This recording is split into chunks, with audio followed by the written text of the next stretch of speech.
The late afternoon sun painted streaks of gold across the pavement outside the federal building in downtown Chicago.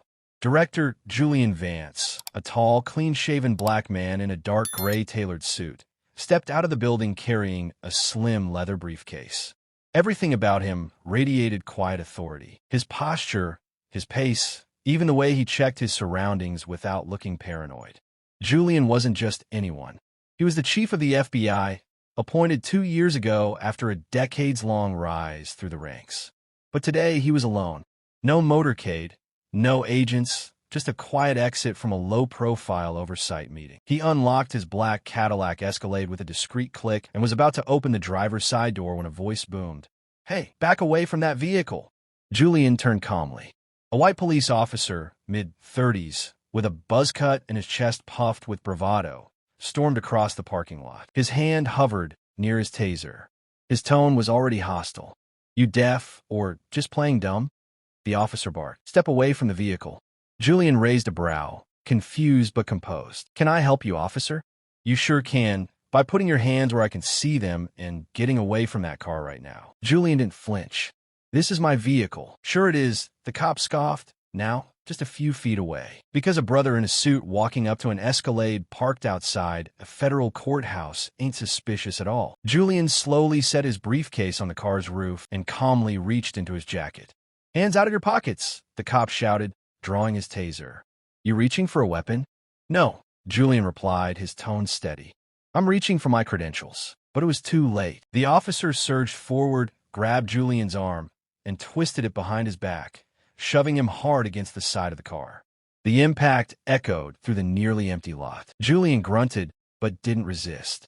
"Officer, you're making a serious mistake." "Oh, I doubt that," the officer sneered, yanking out a pair of cuffs. By now, a couple on the sidewalk had stopped and begun recording with their phones. One of them shouted, "He didn't do anything. That's his car." The cop ignored them. Julian was cuffed and being pushed toward the hood of the car when a black sedan skidded to a stop just yards away. The door flew open, and Agent Marcus Thorne, a field supervisor, leapt out. "Stand down," he yelled. "That man is your boss." The cop paused. "What? Take your hands off him now." But he didn't. Not until 2 other agents spilled out of the sedan, weapons drawn, not pointed but low and ready. Julian calmly turned his head. "I tried to tell him." "Uncuff him immediately," Marcus ordered, his badge already in hand. The officer's face turned red. "You're telling me this guy is FBI?" Marcus stepped closer. "That guy is Julian Vance, director of the Federal Bureau of Investigation. Congratulations. You just assaulted the top law enforcement officer in the country." The officer backed up, fumbling with the cuffs, clearly shaken. Julian finally turned to face him, rubbing his wrists. "If this were anyone else, you'd be throwing them into the back of your cruiser right now, wouldn't you?" You thought what?" Julian asked. "That a black man in a suit near a nice car was a thief? You thought violence was the best way to confirm a license plate." The crowd of bystanders had grown now. Phones out, cameras rolling. Marcus stepped in. "We'll take it from here, sir." Julian nodded. "Get his badge number and call internal affairs." The officer stammered. "Sir, please, this doesn't have to." "It already happened," Julian said. "And it will be handled professionally, legally, and publicly." Julian retrieved his ID from the roof of the car and calmly opened the door. As he slid into the driver's seat, he added one final comment without looking back. "Next time you approach someone with suspicion, try asking questions before you use force. That's the difference between being a cop and being a criminal with a badge." He shut the door. The engine purred to life. And as Julian Vance pulled out of the lot, the officer stood frozen, surrounded by agents, cameras, and the wreckage of his career. By nightfall, the video had spread like wildfire.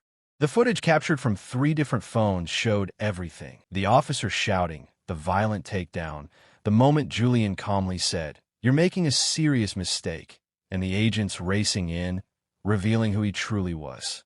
Across social media, headlines blazed. FBI chief assaulted by local cop outside courthouse. He thought he was a suspicious black man, turns out he runs the FBI. Cop in hot water after mistaking FBI director for criminal. The officer's name, Kyle Jensen, trended for all the wrong reasons. Meanwhile, In a quiet federal building on the outskirts of D.C., Julian Vance sat in his office with a warm cup of tea and a cold fire in his eyes. He wasn't a man given to public outrage. His power had never come from yelling. It came from action. That night, he drafted a memo, one that would ripple through every law enforcement agency in the country. But first, he had a meeting to attend. The next morning, Officer Jensen was summoned to Internal Affairs. He arrived still shaken, wearing the same uniform from the day before. Sweat clung to his collar. The waiting room was dead silent. When his name was called, he stepped into the boardroom and froze. Seated at the head of the table was Director Julian Vance himself. Julian didn't stand. He didn't smile. He just said, "Sit down."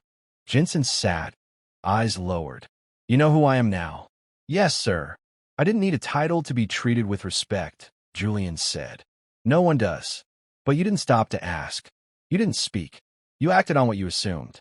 Jensen began, You thought being black and near a nice car meant I was stealing it, in a suit, outside a federal courthouse. You didn't even check plates before you grabbed me." Jensen said nothing. Julian folded his hands. "You are suspended indefinitely pending review. You may also face federal charges. There are investigations underway." Jensen's voice cracked. "Please, Director Vance, I made a mistake." "No," Julian said. "You made a choice." Then he slid a folder across the table. "And that choice has consequences." Inside were photos of other cases, black men profiled and brutalized. Many hadn't been so lucky. Some were in comas, some were buried. "Every time someone like you does what you did," Julian said, his voice like steel, "you stain every uniform in this country. You cost us trust, and you make it harder for the good ones to do their jobs." Jensen was speechless. Julian stood. "You're dismissed." As Jensen was led out by Internal Affairs, Julian turned to the assistant director. "Get the press ready. I'm giving a statement today." That afternoon, the press room at FBI headquarters was packed shoulder to shoulder. Cameras clicked. Reporters whispered. When Director Vance stepped to the podium, silence swept through the room like wind through leaves. He didn't speak from notes. "I was profiled and assaulted yesterday by a man who wears the same badge I swore to protect as sacred," he began. "Not because I was dangerous, but because I was black." Murmurs rippled. He raised a hand. "I wasn't the first. I won't be the last. But I have something many don't, power." He paused. "And I'm going to use it." He outlined a new nationwide initiative. Mandatory de-escalation and bias training across all federal partner agencies. A zero-tolerance policy on racial profiling, body camera footage auditing at random across departments, and a federal task force led by his office to investigate civil rights violations in local policing. One reporter raised a hand. "Director Vance, what do you say to critics who claim this is an overreaction?" Julian leaned in.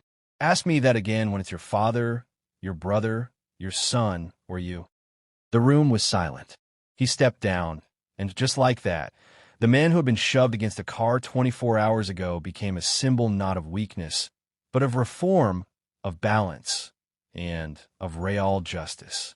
A week later, Kyle Jensen resigned. His badge was turned in. His name was removed from the department roster. But what lingered most was the image now burned into every training room screen across the country. A man in a suit, face calm, words deliberate, saying, "You thought I was a suspect. You didn't realize I'm the one rewriting the system you work for." Because Julian Vance didn't just rise. He reminded the world what true authority looks like.